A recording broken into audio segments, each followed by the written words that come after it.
আসসালামু আলাইকুম। আমি চাঁদনি চলে আসলাম নতুন ভিডিও নিয়ে। আর সবাইকে ঈদ মোবারক। যেন সকালবেলায় যে উঠে চুলাটা জাল জ্বালিয়ে দিয়ে ফোনটা হাতে নিয়ে নিয়েছি।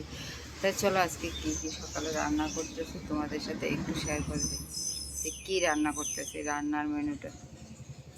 তাই ঘুম থেকে উঠি ভোর 6টা বেজে গেছে, আমার কাজ চুলার সামনে হয়ে গেল। তা প্রথমে এসে একটু দেরি হয়ে গেল, আর একটু আগে উঠলে ভালো হতো, তাই গরম পানিটা চুলে দিয়ে নিলাম। এখন সবজিগুলো কেটে নেব আর লুডুস করার জন্য প্রথমত চিন্তা করলাম লুডুসটা করে নিই। তাই ডিমটা সুন্দর করে একটু ভাজি দিয়ে উঠিয়ে এনেছি, তারপরে পেঁয়াজটা দিয়ে দেবো ভাজি করার জন্য। আর প্রতি বছরে আমার একটা কাজ থাকে, সেটা ঈদের দিন সকালে উঠে রান্না করা। জানি না কে কার মার বাবার সাথে কী রকমের করো, আমি বুঝতে পারি না। কিন্তু আমার মানে একটা শখের জিনিস হলো ঈদের দিন আমার মা কোনো কাজ করবে না, শুধু ঘুমাবে আর উঠে খাবে, গোসল করবে, নতুন পোশাক পরবে, এটাই আমি শান্তি। কিন্তু এটা অনেক মেয়েরা চায় যে আমরা সকালবেলা উঠে আমরা গোসল করবো, রেডি হব, মা কষ্ট করে কাজ করুক, তারা এটা ভালো লাগে। কিন্তু আমাদের ভিতরে এটা চলে না, কারণ আমি যদি না থাকি আমার বোনেরা কাজগুলো করে, আর আমি যখন থাকি তখন আমি করি। কারণ আমরা চাই যে মা বাবা তো বয়স হয়ে গেছে, এখন মা বাবা একটু শান্তি পাওক, তার জন্য সবারই একটু একটা সময় পর রেস্টের দরকার আছে। তারা তো একসময় আমাদের জন্য করছে, এখন যেহেতু আমরা বড় হয়েছি, তা আমাদের উচিত যে সকালবেলা উঠে ঈদে বা কোরবানিতে বিশেষ দিনগুলো মা বাবাদের একটু রেস্ট দেওয়া উচিত। তাদেরও ছুটির দরকার আছে কখনো কখনো। তাই এটা ভেবেই আমাদের কাজ, আমি যেহেতু করে আসছি, আমার বোনেরা এটাই করে, যে এটাই আমাদের এখন হয়ে গেছে ফ্যামিলি। সকালবেলা উঠে ঘুম থেকে যে ঈদের দিন আমি না থাকলে বোনেরা কাজ করবে। আমাদের বাসায় একটা মেহমান আসলো, আমার মার ছুটি থাকে ওই দিন, কারণ আমাদের বাসায় কোনো গেস্ট আসলে মা আর কোনো কাজ করবে না। মা শুধু নূতন একটা শাড়ি পরবে, নূতন একটা ড্রেস পরবে, পরে সুন্দর করে বসে থাকবে রেডি রেডি হয়ে, তাদের সাথে গল্প করবে, পান খাবে। আমার মা যেহেতু পান খেতে পছন্দ করে, তাই এটাই আমার মার কাজ থাকে। আর যত গেস্ট আসলে কি খাওয়াতে হবে, কি দেবো, সেটা কাজ আমাদের 3 বোনের থাকে। যেহেতু 3 বোন, তাই হাতে হাতে কাজগুলো করা হয়ে যায়, অনেক কষ্ট হয় না আমাদের। মানে হাসি ঠাট্টা মজা দুষ্টুমি এগুলো করেই কেটে যায় আমাদের জীবনটা।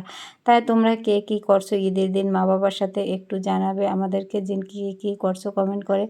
আমার ভালো লাগাটা তোমাদের সাথে শেয়ার করেছি, আর তোমাদের ভালো লাগাটা আবার আমার গল্পটা তোমাদের সাথে তো আমি একটু শেয়ার করে দিলাম, তোমাদের গল্পটাও একটু শেয়ার করলো।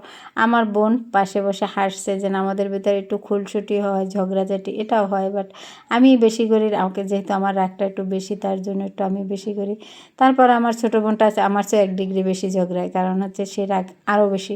তা আমার সাথে যেহেতু পারে না, তাই না পারলে কী করবে, আস্তে চুপ করে থাকে, আর নাহলে কান্না করে বসে থাকে। কান্না করতে দিলে আমি আর ও ফার্স্টই হব।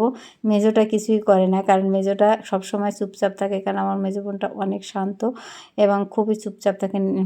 সে কখনোই সে করবে কি, একটা কথা টপিক উঠিয়ে দিয়ে তারপর সে চুপ হয়ে যাবে, কারণ ওই টপিকটা নিয়ে যেন আর মানে কিছু না হয়।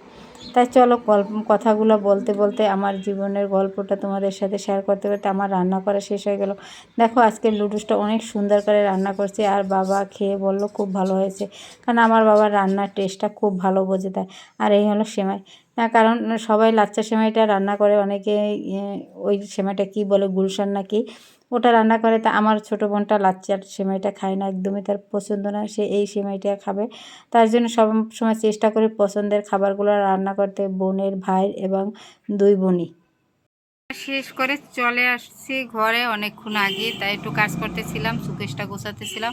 তাই এখন হলো খাবার আর 1 বস্তা ওষুধ নিয়ে বসছি খাবো দেখে, এটাই। তাই চলো এই যে খাবারটা নিয়ে নিছি, একটু লুডুস করে নিছি, এটা খাবো। তাই খাবারটা খেয়ে ওষুধটা খেয়ে নিই, তারপরে কথা বলি। যেন খাবারটা খেয়ে ওষুধটা খেয়ে আবার রান্না করে যেতে হবে, সুকেশটাও পুরো গোছাতে হবে। কালকে সব কাছের মালামাল ধুইছিলাম, পরিষ্কার করে রেখে দিয়েছি মানে শুকানোর জন্য। এখন সব গুছিয়ে রাখতে হবে। একটা শুকে যে কত কিছু থাকে, ওগুলো সব শুকা দিতে হবে না, কারণ না পানি শুদ্ধ তো রাখা যাবে না। আমার বোন বলছে শুকা দিতেছিলাম, ওই জন্য হাসতে আসে। ডাইরেক্ট ফোন দা, টাকা দিছে শোনো, ম্যানেজার দিয়েছে। আমার বল্লাপুরে 20 টাকা দিয়েছে না 50 টাকা দিয়েছে, জানি না। আমার কাছে তোমার লাগবে কিছু না, রুসটা নিজে রান্না নিজে বলতে হয় না, মজা হয়েছে, সেই মজা হয়েছে সেই, বুঝছো? চলো খাবারটা খেয়ে নি, আর মাকে একটু খাওয়াই আসি, মা রাগ করেছে তাই। এখন যাই একটু ব্ল্যাক মিন করলেই খাবে, হ্যাঁ পাইছি, মনে পড়ছে মাত্র, কোনো কিছু মনে থাকে না বুঝছো, এটা একটা মেইন সমস্যা। এখন মনে পড়ছে, আমি যাই একটু ব্ল্যাক মিন করবো, খেতে টু টু টু টু করে চলে আসবে। বেলা আর একটা কাজও আছে, রান্নাবান্না যেহেতু শেষ হয়ে গেছে, কথা বলতে বলতে একটু খাবার খেলাম, ওষুধ খেলাম। আমি খেয়ে তারপরে চলে আসলাম সুকেশটা গোছাতে। কালকে এই সুকেশটা সব কিছু বের করে আমি পরিষ্কার করে নিয়েছি, কারণ সবগুলো বাথরুমে নিয়ে আমি ধুয়ে মানে সারা টেবিলে, তারপর অন্য অন্য জায়গায় আমি শুকাতে রেখে দিছি। তারপর আজকে সকালে রান্নাবান্না সেরে এটারে সুন্দর করে গোছাতে বসলাম, যেহেতু রান্নাবান্না আমার 7টার ভিতর হয়ে গেছে। তারপরে কি করব, তারপরে এটাকে গুছিয়ে নিলাম। চিন্তা করছিলাম ছোটো বোন গোছাবে, কিন্তু ছোটো বোনকে ফোন দিয়েছে আমার বোন, ফুফাতো বোনে, তাই ওখানে যেতে হবে। তাই ঝটপট করে সে গোসল টোসল করে নতুন জামা পরে চলে গেল বোনের বাসায়। তাই এই কাজটা এখন আমারই করতে হবে। এসব কাজ আমার মেজো বোন একদমই করতে পছন্দ করে না, তা আমি করিনি। তাই দেখো, এই দেখো সুন্দর সুন্দর ছবি আছে এখানে, এগুলো হলো আমার ছোটো বোনের স্মৃতি, ভাইয়ের স্মৃতি। তাই স্মৃতি হিসাবে এই ছবিগুলো মগের সাথে আমাদের বাসায় রাখা, কারণ এগুলো সবার পছন্দের জিনিস, প্রিয় জিনিসগুলো পায়। তোমাদের কার কার প্রিয় জিনিস আছে এরকমের বলতে পারো, আর বলতে পারো এগুলো কেউ কি রাখে, আমরা রাখি। আর তার সব কাজ সেরে চলে আসলাম দুপুরে রান্না করতে। দুপুরে আজকে বেশি কিছু রান্না করব না, মুরগির রোস্ট করব আর ভাজি করব। তাই প্রথমত আলুটা ভাজি করে নিয়েছি, তারপরে চিন্তা করছি আগে ভাজিটা করি, তারপরে এটা করব, মুরগিটা রান্না করব। তাই চলে আসলাম, যে রকমের কথা সেরকমের কাজ।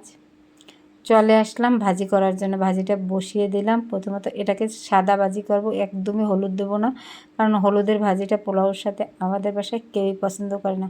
আর এই ভাজিটা সবাই পছন্দ করে, সবার একটা প্রিয় খাবার এই ভাজিটা আমাদের বাসায়। তাই চটপট করে ভাজিটাও করে নিলাম। আর এখন বেজে গেছে বেলা 11:30, তখন চলে আসছি চুলার কাছে রান্না করতে। আর ওদিকে সাদা ভাতও রান্না হয়ে গেছে। একটু চিনি দিতে হবে এই ভাজিটার ভিতরে, কারণ এই ভাজিটার স্বাদটাই হলো একটু চিনি। যদি চিনিটা দাও না সেই স্বাদ হবে, খেতেও খুব ভালো লাগে। তোমরা কে কে এই সাদা ভাজিটা পছন্দ করো বলতে পারো। আর এই যে রান্নাবান্না শেষ করে, গোসল শেষ করে খেতে চলে আসলাম দুপুরের খাবার।